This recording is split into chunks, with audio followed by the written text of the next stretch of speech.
Welcome to the DrFrankenSteve Podcast with your hosts, Dr. Frank Williams and Dr. Steve Snodgrass, MD, FACS, where we discuss a broad range of topics without limitations. Let's get to it. Here's Dr. Frank and Dr. Steve.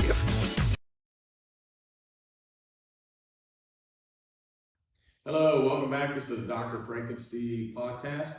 I'm your host, Frank Williams. This is Dr. Steve Snodgrass, MD, FACS. Today we're going to be covering alcohol. So for those, don't pop a beer and watch us. Just take the information, utilize it, and maybe consider what we're saying and consider the different ramifications by what we go through and what might be your family ramifications as well. So I'm going to let Steve start off and then I'll jump in as normal. Oh yeah, welcome everybody. One of the things that, that every time when you start doing research for the weekly topic and all that sort of thing, many times I find, like there's subsets of the different conversation that could be entire podcasts on their own. And some of these things that I read, they could be entire classes like in medical school. I mean, so it really gets in depth. Yeah, and so what we try to do is just pare that down to where everybody can kind of at least get a good idea of it without just absolutely boring you to tears with the science. But a lot of it's important and a lot of it we can bypass, but it's just like, they're just broad topics. And I'm not going to get into the whole thing about choice versus disease, all this and that. It's beyond the scope for me as far as I'm concerned, but I will say this, the best discussion I've ever heard on that, the late comedian, Norm Macdonald, he does a routine on alcoholism, and it is absolutely priceless. So I'm just saying, if you haven't watched it, just go look at Norm Macdonald, and he's talking about his uncle who has a certain disease versus this other thing about he's talking to a woman who's an alcoholic, and then they get into the whole talk about it, and it's pretty good. So there's that. But anyway, well, when you look at it, I looked at some of these numbers. For most adults, like moderate use of alcohol, they're saying more than 2 drinks a day for a man, less than a drink or less for a woman a day. And heavier drinking would be like 15 drinks for a male per week and 8 for a female. 15 drinks is a lot of drinks. Well, it depends on who's drinking it and what they're drinking properly. Yeah, but I mean, I'm just throwing like 15 drinks is just a lot of drinks, I think. I mean, maybe I've had that much in a setting before, I don't know, but if I did, I don't remember. But of course not. Well, and as you know, since my bicycle wreck, and here's another thing that I think is funny, because I told you, we've talked about this before, I had a bicycle wreck, broke a hip, broke a rib, just road rash, terrible wreck, terrible injuries. And I just decided I'm just not going to drink alcohol because it would be easy to drink alcohol. Like John Wick, when he got shot and beat up all those times, he says, like, I got something covered for the pain, and he's drinking his bourbon. I mean, you could go that route. But I just decided, like, no, I'm just not gonna drink anymore. I never drank that much anyway, so I'm just gonna quit and just see how it goes. And I haven't had a single drop of alcohol in 10 years. And it's funny because Mary Lee's got a friend, and when she talks about me, she says, like, well, Steve's been sober for 10 years. I'm going like, hey, I've been sober for 67 years. Yeah. It's just that I chose not to drink. It's just not, it's like, my name is Steve, I am not an alcoholic. So, but there's that distinction where I just think it's funny when you tell people that you don't drink alcohol, they automatically assume you're an alcoholic and you had to quit. Yeah, and so it's like, that's just not the case. But anyway, I just had to throw that out there because it does come up all the time when we laugh about it. Now I'm like, hey, I didn't have to quit drinking. I made the choice to quit. Big difference. Yes. And so to define alcohol, 1.5 ounces of spirits, 5 ounces of wine, and 12 ounces of beer, which that's like 10 grams of alcohol. And and you can range from little or none, or to complete alcohol dependency. And you know, that's a whole nother, that's an entire class, that's an entire specialty, you know, addiction and all that sort of addiction medicine and all that sort of thing. So I've got different aspects of this that I want to cover, but I want you to interject in between, because I don't want to get lost in that whole medical thing, and then I get on this rant and I'm just keeping going. Yeah.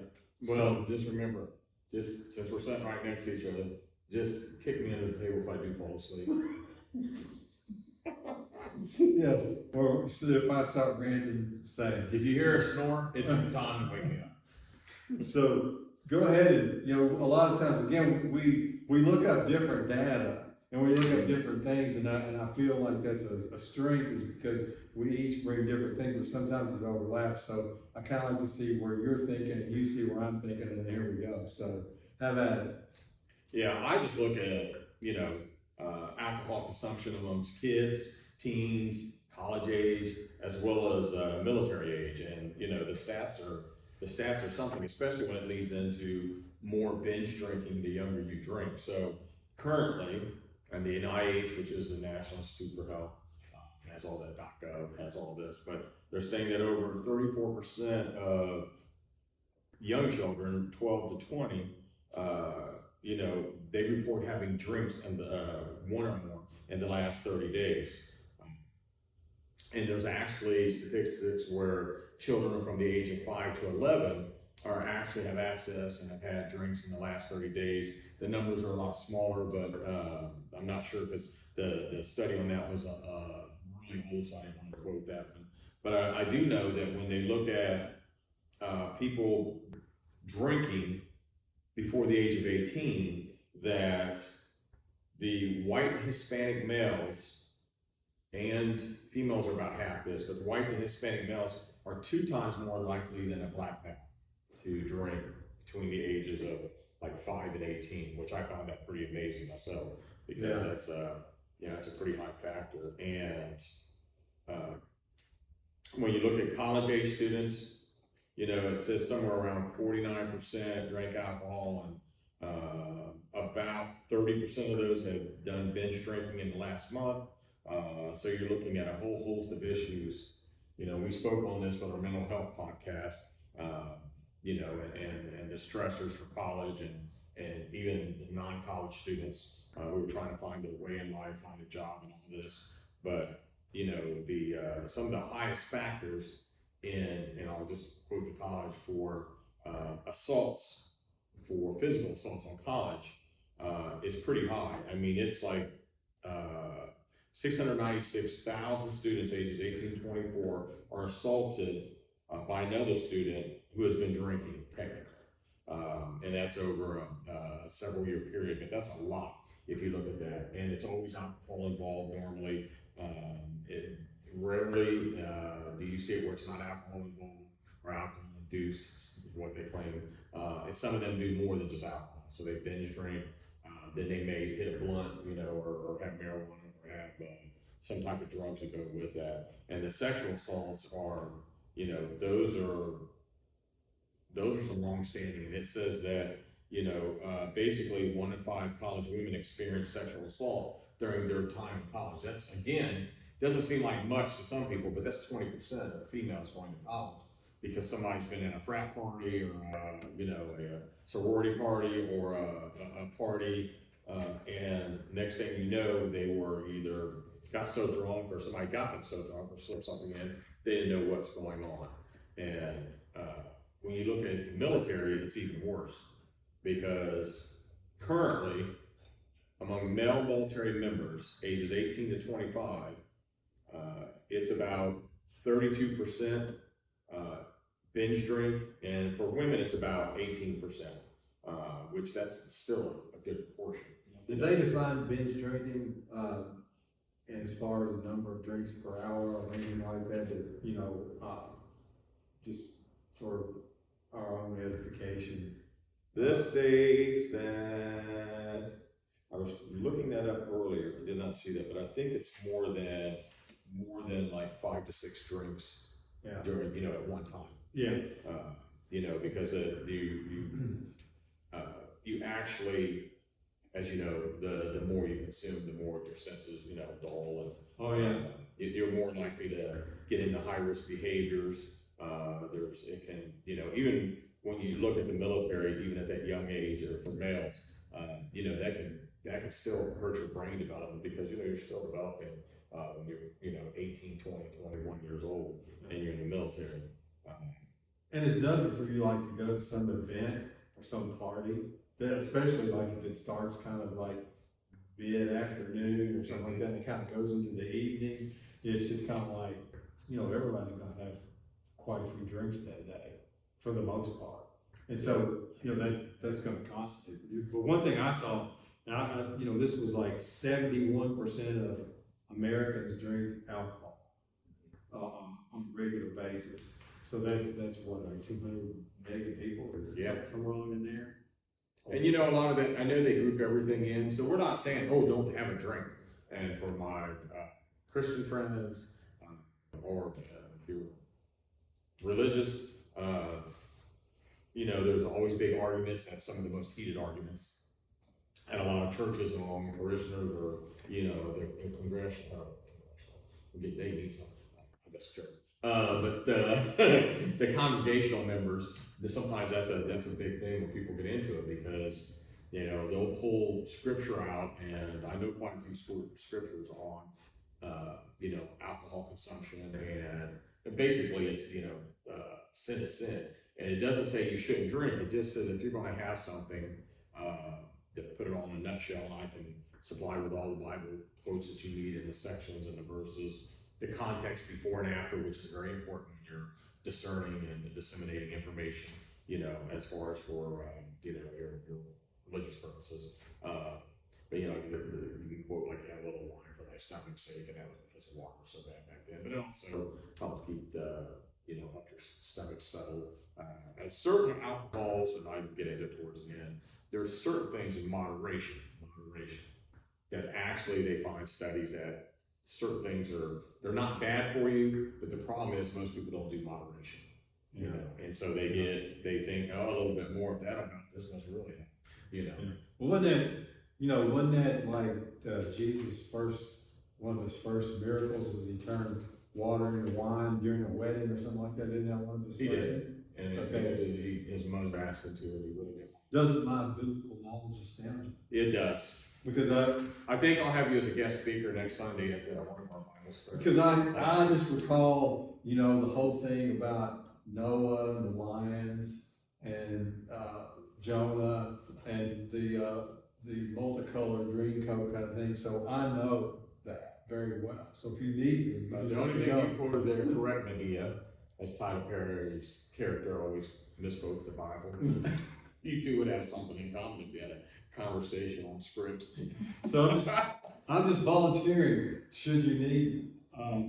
But like you say, this whole thing, like there's motor vehicle accidents, there's other accidents that take place, homicides, suicides, STDs. So, the list goes on and on. We're going to get into more of like things in regards to some of the diseases. Mm-hmm. And, I can tell you my experiences with some of these things, and I'm telling you, man, they are remarkable in regards to how alcohol has so really negatively impacted any kind of surgical intervention or patient care or anything like that. It's just pretty amazing. And one of the things that I saw were like alcohol use disorder is basically when you're drinking and you know the health consequences are bad, and you know you're not supposed to drink because you got a job to do, and you've got to go to little Johnny's ball game or whatever, and all that sort of thing, but you get drunk anyway. But you know, I didn't realize that, you know, it's they keep categorizing things different in the, you know, the DSM things for psychiatric, the Diagnostic and Statistical Manual, and now it's got like alcohol use disorder, and like 29 million Americans suffer from that. And I mean, that's a lot of people. It's a big number. That's a lot of people, and that was one of the things I've read in some of the journal articles.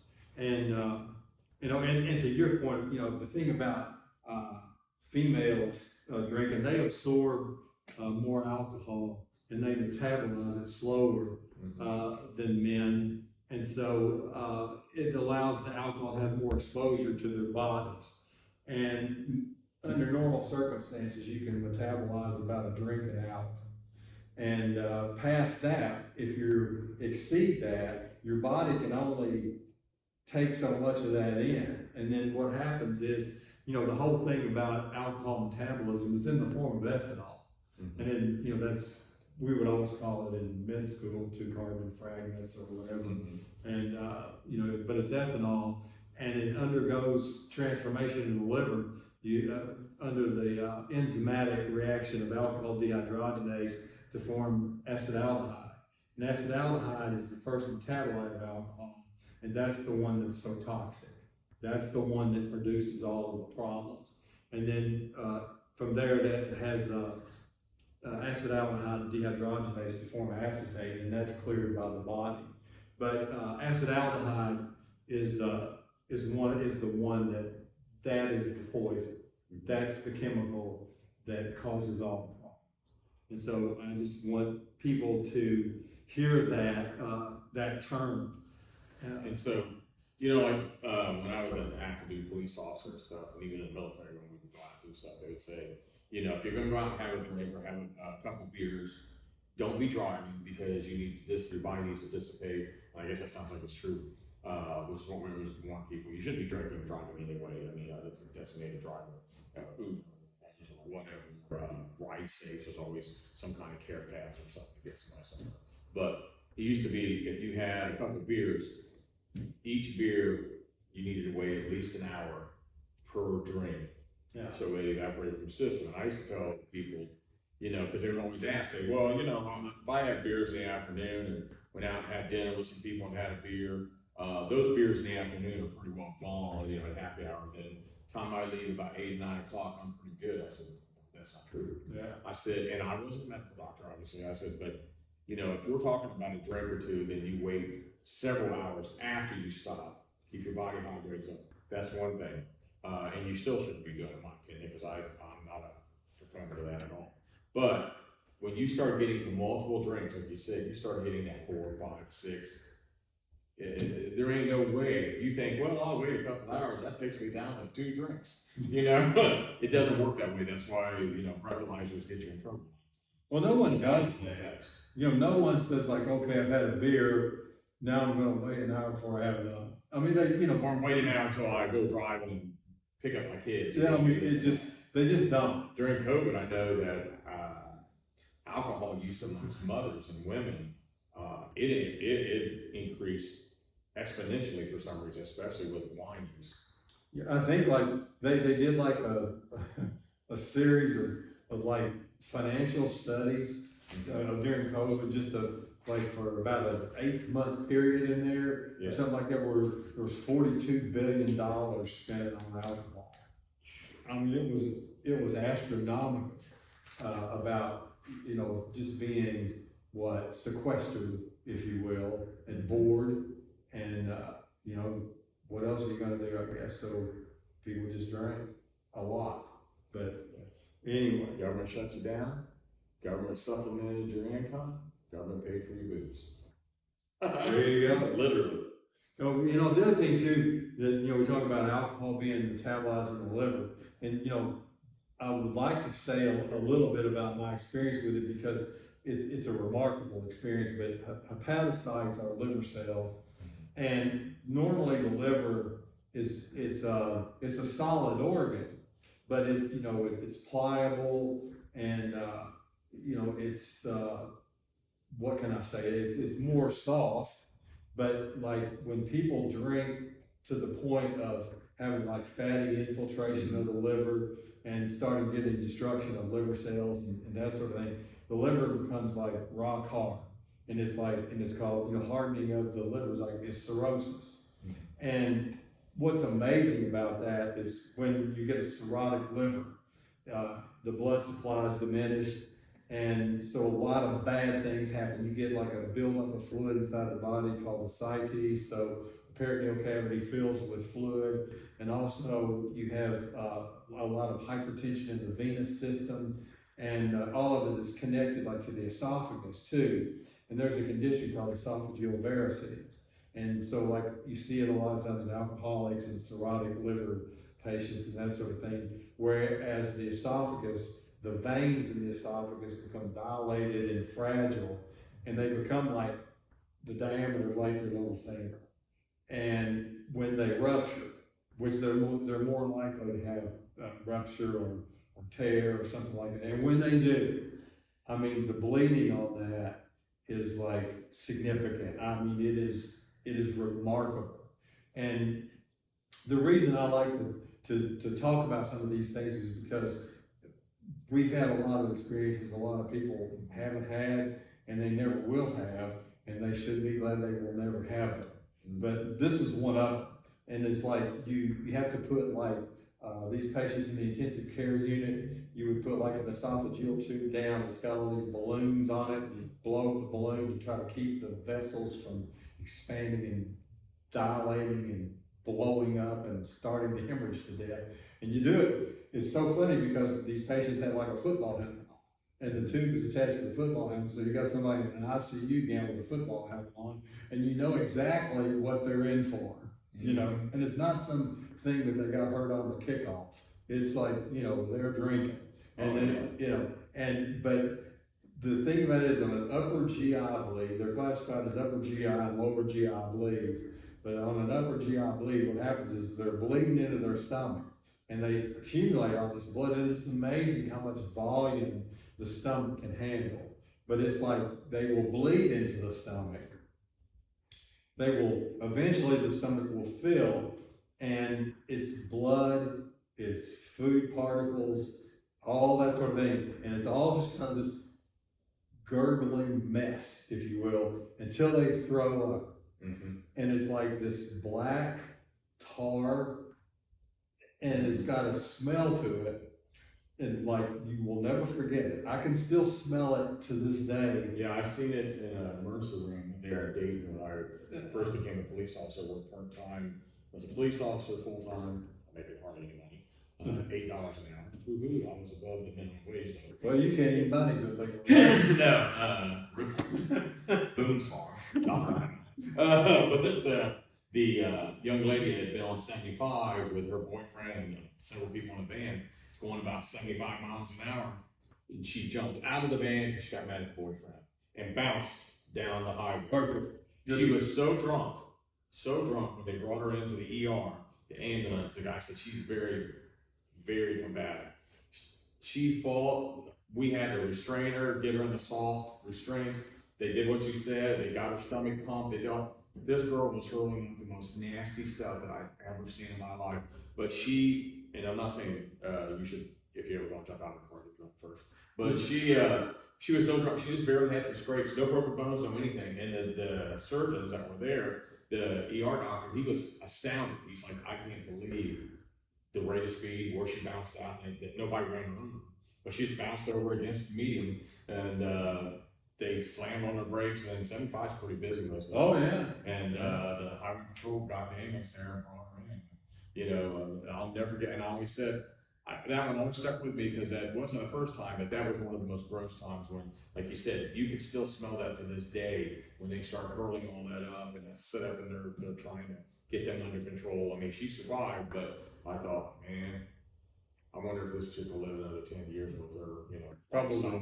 But it's one of those things where you could put like a patient behind a curtain, and you can say like, okay, doctor, what's the diagnosis behind curtain number one? You smell that, you know. Yeah. I mean, it just sticks with you. And I'm not saying like, oh, I have PTSD because of the smell of that or whatever. I'm just saying like, there's a few things that you go through and you're exposed to, and it bombards the senses to the point of like, you never forget the source. And I'm going to say it's the same as burnt flesh. It's like being in burning, you never forget that. And so this has got that kind of connotation. Yeah, there are smells, from the military to law enforcement, there are smells, like you said, you do not forget that, if something reminds you of it, I mean, you can pick up on it pretty quick. Oh yeah, and it just like, I had one guy that had like his helmet on and all of a sudden he just broke through. I mean, his bleeding just broke through. And I'm just like, right there by him and everything. So like, he vomits all over himself, vomits all over me and everything. So it just don't get no better than that. So, it's just one of those things, but it's kind of profuse projectile bloody vomit with food particles and stomach acid. All that in your cauldron, your witch's brew, if you will. Witch's brew. Yeah. So, okay, there's that part. So when we go back again to, to drinking alcohol, when you overwhelm the liver metabolism, and the body just says like, I can't really handle much more. You've overshot me here and I can't do anything. It releases free radicals, or reactive oxygenated species is like the term for it. But those cause cellular damage. They will disrupt cell walls, cell membranes, that sort of thing, and that's along in the inflammation process. And so all of that leads to inflammatory change, and that is one of the mechanisms where drinking alcohol can cause cancer. So if we get down to the cellular level on that, when you look right down to it, alcohol, and the other thing too, alcohol is mutagenic. So that just means that it will alter DNA. It will alter DNA and RNA, so it's mutagenic. And when things are mutagenic, which means they cause changes in cellular DNA and all that sort of thing, when cells are mutagenic, they're carcinogenic. So there's one of the reasons why. I'll get more into alcohol and cancer, but that's one of the reasons why alcohol is linked to cancer. And I think that, it's been in the news a lot, and that's one of the reasons we covered it. But what I found, I listened to a lot of different doctors talk about it, and it seems like people have not made that connection. It's for smoking, they get that. They've been pounding their head for 50 years. Yeah, for smoking and oral tobaccos, chewing tobacco, snuff or whatever, people understand that, but they don't make that same connection to alcohol. And I think that, that's one of the reasons we can do this podcast is we need to make sure that people understand they are linked. And then we can tell them why they're linked, and then they can go do research on their own, as we always suggest they do. But I think that it's something that public awareness has got to be made stronger in this. And I always thought it was kind of a given. I always thought like, well, everybody would know that alcohol could cause cancer, but evidently that's not the case. It's just something that I just have known for a long time, just because I've been exposed to it. But it's something that really needs to be brought out in the public arena, so they understand that yes, alcohol can lead to cancer, and alcohol and tobacco use simultaneously is one of the worst things you could do. Which is really sad because, like I was saying earlier about some of the stats, when you look at, it's like 23% of all kids before 8th grade have had a drink, and close to 40% of them have had a drink that are drinking by the age or by the 12th grade. So that's quite a bit. And then you got about 9% of those, they reported binge drinking in the last 30 days to a month. And you're like, wow. And, for children, that you can see mood changes, that can, that leads to not just poor judgment, can lead to physical things like fatigue, personality changes. irritability, depression, and general lack of interest in anything, because that starts consuming and becoming what they're most going after, their idol, basically. So it's kind of sad, and I agree with you. I think the more it's brought out about the correlation between alcohol and cancers, I think that's something maybe they need to get on a kick.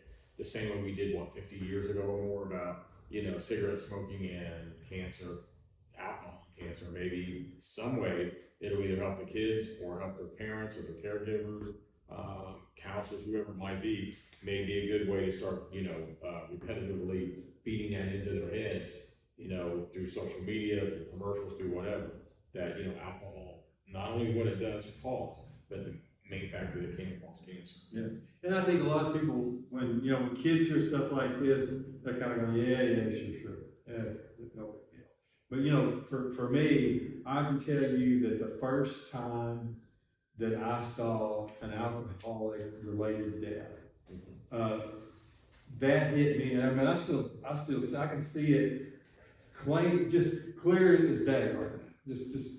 And it was, I was a med student at the University of Kentucky, and I was a third-year med student. It was my first night on call during my surgery rotation. And so it's like, we're called down to the ER to see this 19-year-old girl, and she's already dead. I mean, but again, they call you and it's like, well, what's the case? And you just go like, well, we've got a 19-year-old female who's involved in an accident or whatever. Like, well, describe her injuries. Can you give me any kind of information? As much information as I can have can help me. And so they don't have anything. And then, of course, when they bring her in, she's dead. So there's not a lot like that. But I just remember she's 19 years old. She's beautiful. She's a beautiful girl. She was down at a block party, gets hit by a drunk driver, and then gets her body thrown into a pole, and her head hits the pole, fractures her skull, breaks her neck, and as a friend of mine says about all dead people, dead is a 5,000-year-old mother. So here's a 19-year-old girl, gone forever, and you have to make that call to her parents who lived out of state. And that's just one of the most horrific things you'll ever have to do. To tell them, find the next of kin, or even if somebody comes up on the scene. Yeah, you're right. It is horrific. See people on motorcycle, been drinking, see people in car accidents. Yeah. A lot of times it's poor victims that have nothing to do with it. The person with the alcohol a lot of times still living. Yeah. It's the other people or families that they kill, and that's why I said I always thought there should be breathalyzers on every vehicle before you could sit in the driver's seat before that car ever starts. I think every car would be, and I know that's a little extreme, every car should be equipped with something that could tell if you're under some type of influence. I mean, it may be extreme, but it's not as extreme as being on that cold slab. No, it's not. I mean, so there's got to be like, I don't know if it takes like warnings on alcohol bottles or anything like that. But again, kids are not going to relate to a long-term problem with alcohol. Maybe they can relate to a short-term, maybe, but something like that. But I think that some of our experiences will, I feel, help people understand what we've been through, so maybe they don't have to. But I had a very good friend, one of my best friends in high school, as popular as he could be, a great guy, but an alcoholic.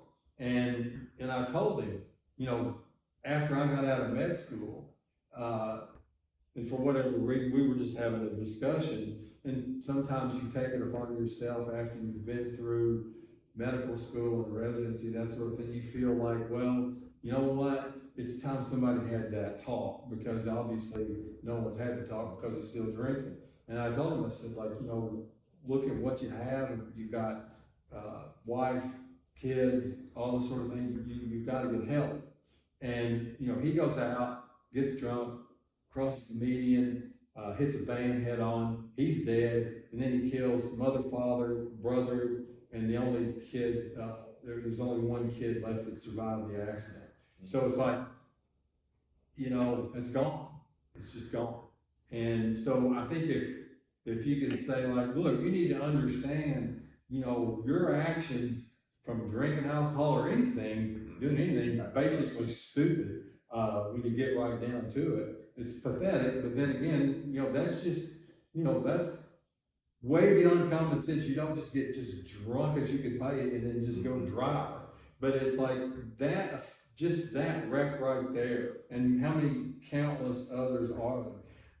If you think about it this way, it's not more like, oh, friends don't let friends drive drunk or anything like that. I mean, I get that and I understand it, but I think it should be more along the lines of, look, your behavior can affect generations of people. Because look at, like, this guy died, and so he's not gonna see his kids grow up. He killed a young mother and father. They may have had more children. Certainly the young male could have had children. So there's generations potentially of families affected by that. And so they need to understand that behavior can go well beyond Saturday night, Yeah. And I'm not going to be a preacher on this because, like, I don't want to see alcohol outlawed. I thought prohibition was stupid. Yeah. But really, I like drinking alcohol. I enjoy alcohol, but I just don't do it. I just don't do it because like in moderation. Yeah. Anything is okay. It's just people have to know what is the definition of moderation. For some people, like you said, 15 drinks a week. That's a lot of beers. Some people might say that's my Friday and Saturday. Each day. That's a good start. Yeah. So as long as people know what moderation is, and if you can't control the moderation, you don't need to do it. No. And that's with anything, but alcohol, especially because of your background, my background, we've just seen it time and time again. And as people know, I don't browbeat people on it. But like I said, the biggest thing for Christians is if it hurts your witness or makes your brother or sister or whoever stumble, then it's not a good thing. Then you shouldn't be doing it. And if you have a glass of wine or something, red wine, it's not an issue unless like you're on like your third bottle that Saturday night or something, and then you decide you're gonna get up, go to Taco Bell, run into a pump in the morning. That may not be good.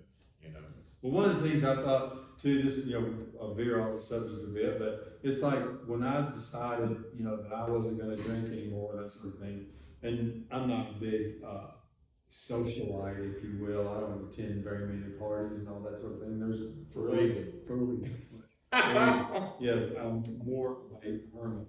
But certain personality. Yeah, but it's like one of the things. There's a couple things that I would like to see what other people think about it. Number one is like if you're at an event and people are making a toast and you don't drink. I do feel like I feel a little bit weird there. Get you some water or some 7-Up or something else. Yeah, I've done that many times. I just use mineral water. That's what I drink, is sparkling mineral water. But it's just kind of a weird feeling because you think about all the celebratory times you've been in before, you've had a glass of champagne. So that's a little strange. And the other thing too is if people quit drinking altogether, are there any situations where you really kind of miss it? And for me, I don't really miss it much. There's one thing though, like if my wife and I go to a steakhouse or something, and I would love to have like a big old fat glass of red wine with the steak, but I don't do it because I've committed myself to not do it. But it's like I just noticed that's one of the times where it's just like, yeah, this would be good to have a drink, but I still don't do it. But I'm just interested if people quit drinking, what kind of experience do they have? And then the other thing too, and this is the one thing, like you are going to replace that with something else. And what I did was like, once I quit drinking alcohol, I had an insatiable appetite for ice cream. I just gotta have it. Well, you were That's for sure. I didn't want any dill pickles. No. But it was just like, I never ate that much before, but I'm going like, I gotta have some ice cream. I just gotta have some ice cream. And I would make a special trip to go down and get it. So I just thought that, but it's that whole sugar, carb kind of crave. Then you gotta replace it with something. Yeah. Even if you barely drink, that alcohol dependence can creep up. Yeah, and it's just like, I never really ate bread. When I was drinking alcohol and I'd go to a restaurant, I probably wouldn't even have dessert or I wouldn't eat bread because I know that I'm drinking empty calories, and so I'm just not going to add a bunch to it. And so, but now when I go to a restaurant, I'll eat bread, and then I'll have dessert. So you're going to make it up somewhere. But the good thing about it is I can drive after I've had ice cream. You're not going to flunk a breathalyzer with your bread or your ice cream. No, you'd be good. Yeah. And one of the other things too, there's methanol. It's a contaminant that's seen in many different alcoholic beverages, and it's also mutagenic. And one of its metabolites is formaldehyde, which is like used in embalming and preserving lab organs, that sort of thing, to put it in perspective. But that changes messenger RNA, that changes RNA synthesis. So that again is mutagenic, that's carcinogenic. And you just don't see these kinds of things on labels or warnings or anything like that because it's not going to do too much for money. Yeah, I do. I think that I think there should be some sort of public awareness program that includes that. And that's probably going to be a very unpopular stance, but I think like when they put the things about cancer and cigarettes and things like that. Talk to Bobby Kennedy, he's on that Make America Healthy Again. Yeah. And everything he says, everything he said, I've heard him speak a lot, and everything he says, I think he's right on target in regards to that. And so I think it's a problem, and I think that, I'm all for capitalism and business and all that sort of thing. I'm all for it.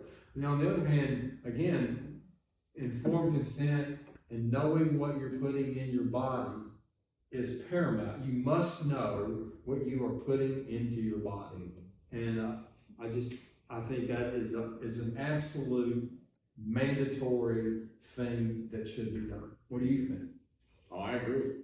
Absolutely. I've always said that there ought to be more warning labels on a lot. Look at the American, or as Americans especially, but as the more processed foods we talked about before. There should be warning on some of those processed foods. You don't know what those dyes and those chemicals that make them the way they are, the crunchiness, the texture and all that. Yeah. You have no clue what you're putting in your body. Yeah. And there should be warning labels on it, especially, alcohol, because I can guarantee you if they put a little warning label on the alcohol, depending on what it is, they put it on it, but, and that, I think it's a multifaceted approach.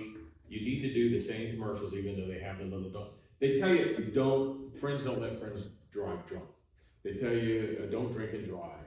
Hey, a little buzz is, still buzz driving. Fantastic, I think that's perfect.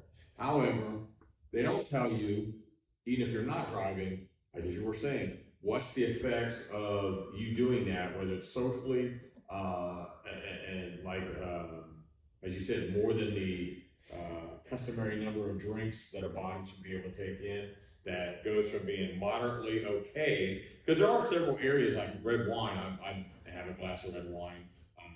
Yeah, you're cool. Yeah, I put ice in a glass, put a little red wine in there, 2 or 3 times a week, and that's not a big deal because it's supposed to be good for your heart. But there's not much wine in there actually, fill up a little ice.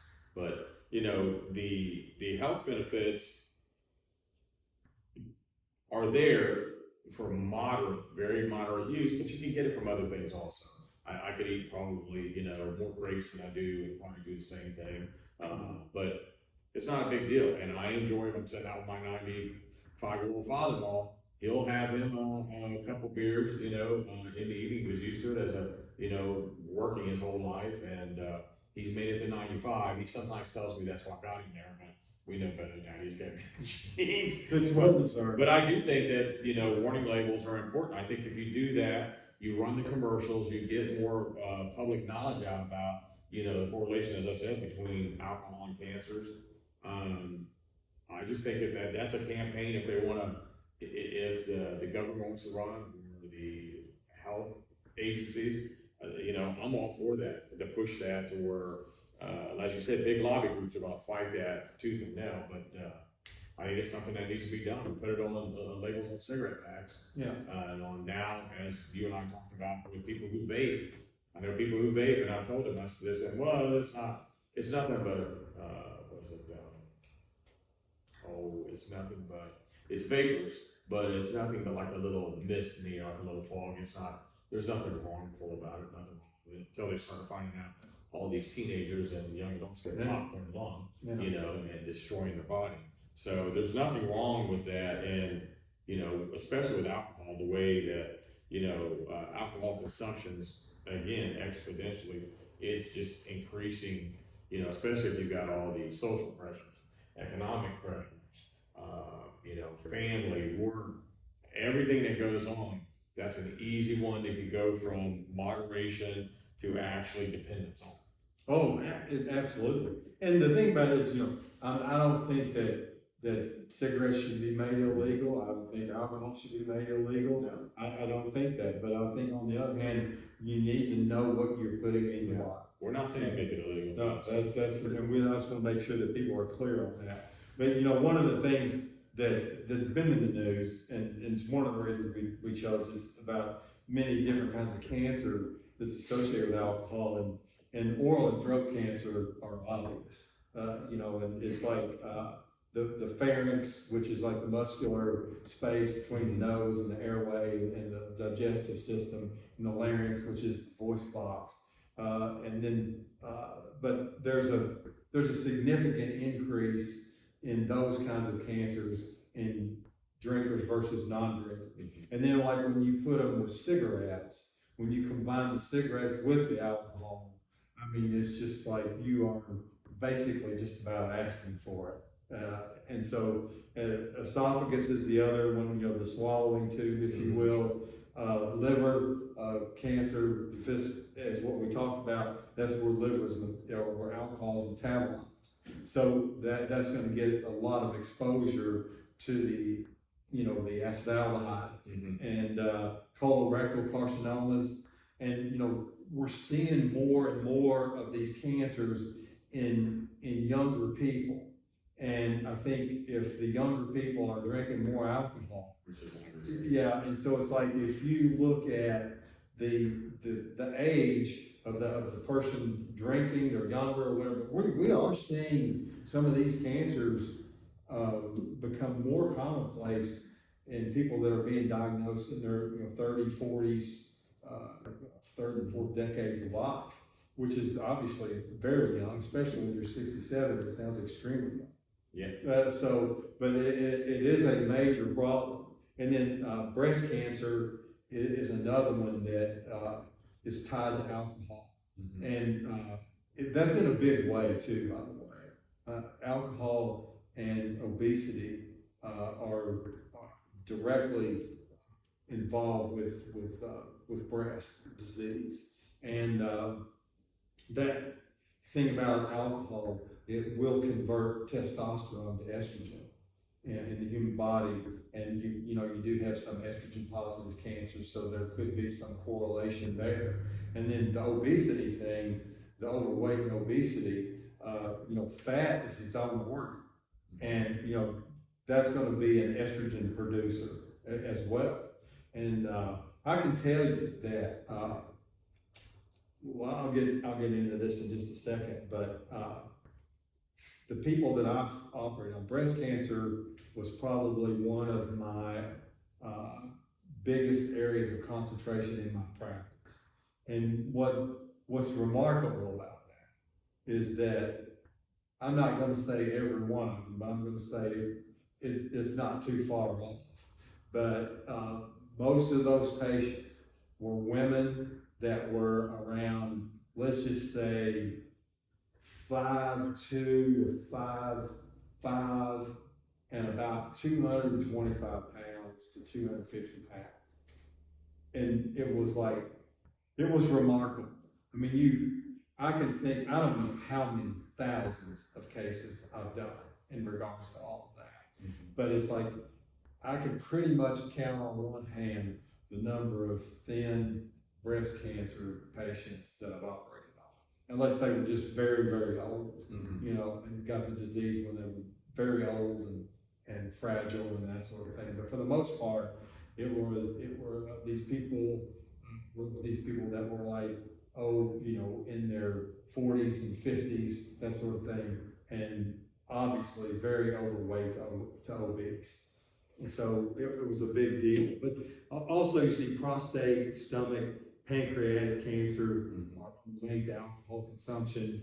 And alcohol is fat soluble and water soluble. So whenever you take it in the human body, it basically kind of goes everywhere. Yeah. It goes everywhere. So I think, again, it's one of those things where we're seeing the tip of the iceberg here.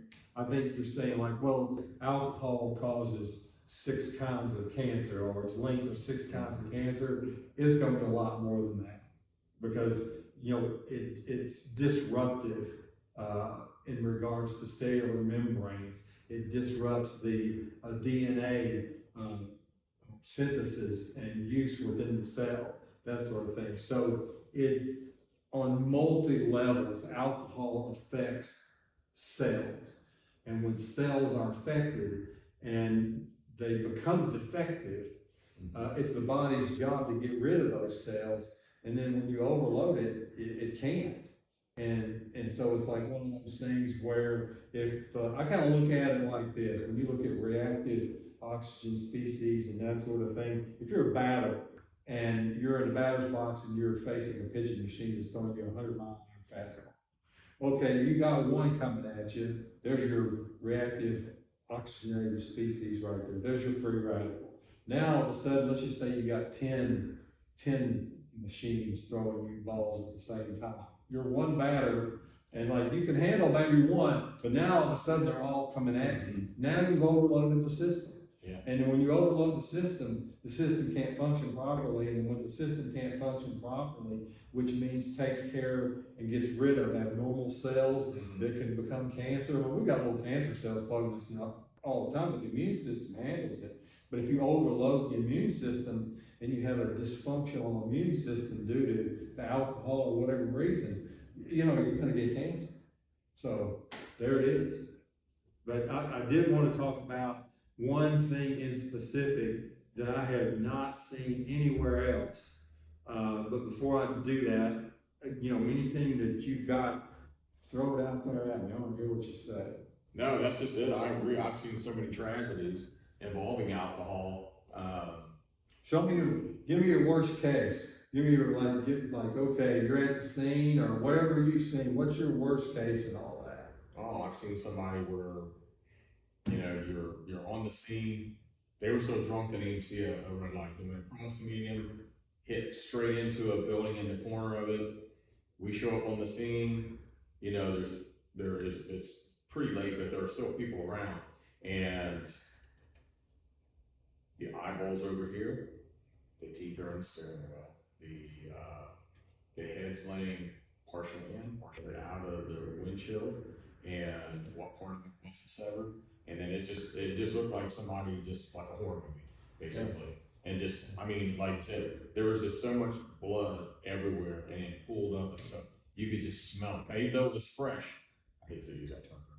It was so gory that, you know, that one, I'll never forget that one because of just how, and then you gotta wait, and then the coroner shows up, and then you have to, the coroner says, hey, you know, we got a family member in around here, and then you gotta deal with the family members when they get there, and they're like, well, they were just like, you know, across the street, 2 buildings down at that moment. Yeah. And decided after dinner to hang with some guys and go ahead and have a few extra drinks.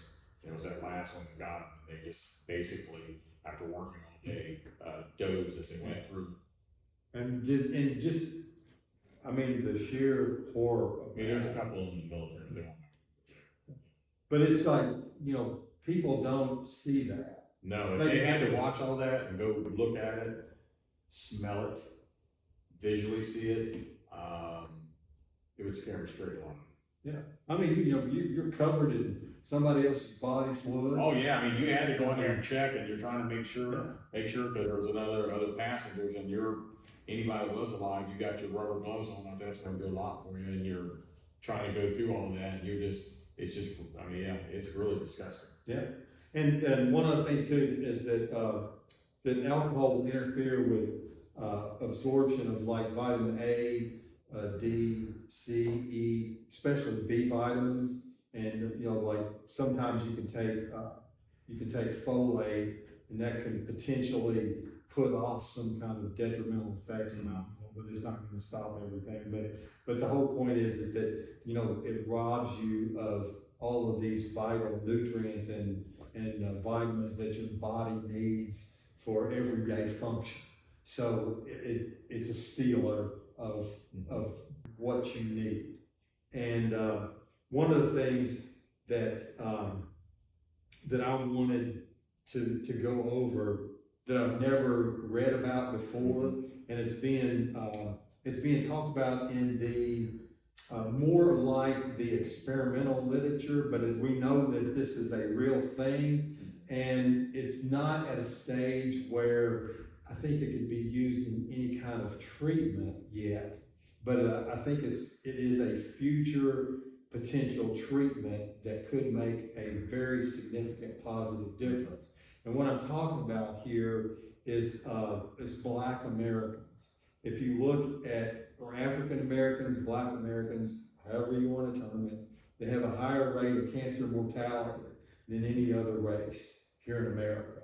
And you can get into a lot of different reasons about that. That's a whole nother podcast, and that's that again, it could be a class. But one of the things that, again, if you compare a Black person versus a white person in their mortality rates in breast cancer, Black people have a 41% higher mortality rate. And that's pretty significant. It is. Yeah, and in mortality rate, we're talking about cancer deaths.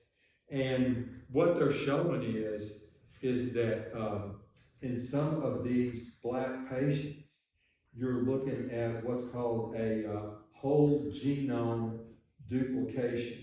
I've never even heard of that term before. I'm going like, this is all new to me, and I found it in a new cancer like publication that I just started getting in my emails. And I was getting ready to like just unsubscribe because I'm going like, I get hit with so many emails I can't hardly take it. But then I said like, no, I'm going to read this. So it comes from an extremely credible source. And I started looking at who's involved in it and that sort of thing. I'm going like, this is really pretty remarkable information. But what they discovered, and then like the cancer cell in some of these Black patients, instead of having like, one set of chromosomes, there's two of the cancer cell. So the cancer cell has double the genetic material. And when that happens, it's like you are throwing gas on the fire. You're throwing more than gas on the fire. You're throwing rocket fuel on the fire. So you're talking about the ability to spread, for the cancer to adapt. And it had nothing to do with gene sequencing. It was the number of the genetic material doubled inside the cancer cell. And so when that happens, you've essentially got a cancer cell basically on steroids, human growth hormone and everything. So it spreads quicker. So these patients are diagnosed at a younger age. They're requiring more aggressive treatment at an early age, and they're dying at an earlier age. And so it's one of the breakthroughs that they feel like potential genetic modification or getting involved early with genetic testing may be able to identify some of this. But if you can knock a mortality rate down from 41% to a lot more acceptable level, that's a huge deal. Yeah. And I hope that happens because I've operated on so many Black people with breast cancer. As I said, I trained in South Carolina, and a very significant number of my patients were Black patients, and it's just disheartening to see somebody die in their 40s from all of this when, could be prevented potentially. And I think some of the take-home points that, where we might differ a little bit, but I feel like the work that I've seen and what I don't think there is a healthy level of drinking. I don't think that. And if you don't drink, don't start. But and I think people are going to argue that. And yeah, because there are studies I've shown both ways. They list a whole lot of health benefits and most of the time it's got something to do with red wine. Yeah. People will insert other alcoholic beverages in its place, but that's not what that's not what But for me, I think that you have to have so much of the resveratrol that you can't even drink it. So, but that's my opinion. I don't think there's such a thing as a healthy level of drinking. And the other thing I want to say is never drink while you're pregnant. I mean, the fetal alcohol syndrome is so real. It's been documented, but yet, you see it all the time. Mm-hmm. You see these children born alcoholics with all these deformities and everything, and it's not their fault. That's just horrific. That's just absolutely horrific. And I think that the other thing too is to realize that you get drunk and get involved in some sort of acute situation because of alcohol and your inhibitions are lowered, whether it's a fight or whether it's an alcohol-related motor vehicle accident or whatever, is that you have the opportunity to negatively alter generations, not only of you and your family, but somebody else and their family. Absolutely. And so I feel that the thing that I would like to close on is that we need to make sure that we have a public awareness about this, and sometimes it can be done through legislation or groups or however. I mean, you can form these different groups on the internet now at the drop of a hat, but we need to bring about awareness in alcohol in regards to these diseases that it causes, that it's involved with, because I kind of took it for granted that people knew this, but they didn't. No. And the only reason I guess I knew about it is just because I've seen it so many times and have seen so many of these patients come up with these diseases that, they're big drinkers, and you'd see these diseases in people that were alcoholics, and the same diseases you wouldn't see in non-drinkers for decades. Yeah, I mean, you see the commercials, as I've said earlier a couple times. The American Heart Association, Cancer Society, they run the commercials where somebody's had a heart operation because they smoked, and they run those commercials. You could do the same style of commercials, with a variation obviously, but with alcohol, just to make a public awareness campaign going, and maybe a way for you to bring more money into your charities and to your organizations by, actually targeting those areas. And as Steve said, the correlation between alcohol and cancers, there's a whole new campaign and a whole new area to not only bring funds in, but to be able to utilize so it doesn't dip into your funds as an organization, but allow you to get out the message for public service announcements. I think so. So I feel like that we've covered it without rocking too many people to sleep. Well, we hope so. Yeah. So if we did, we're cheaper than sleeping pills. Without the side effects. Yes. So, well, until next time, we appreciate it. You stay safe and stay healthy out there. Thanks, everybody. Thanks for listening to the DrFrankenSteve Podcast. If you enjoyed this podcast, please hit follow or subscribe on the link provided so you can stay up to date on new episodes. Until next time, stay healthy and stay safe.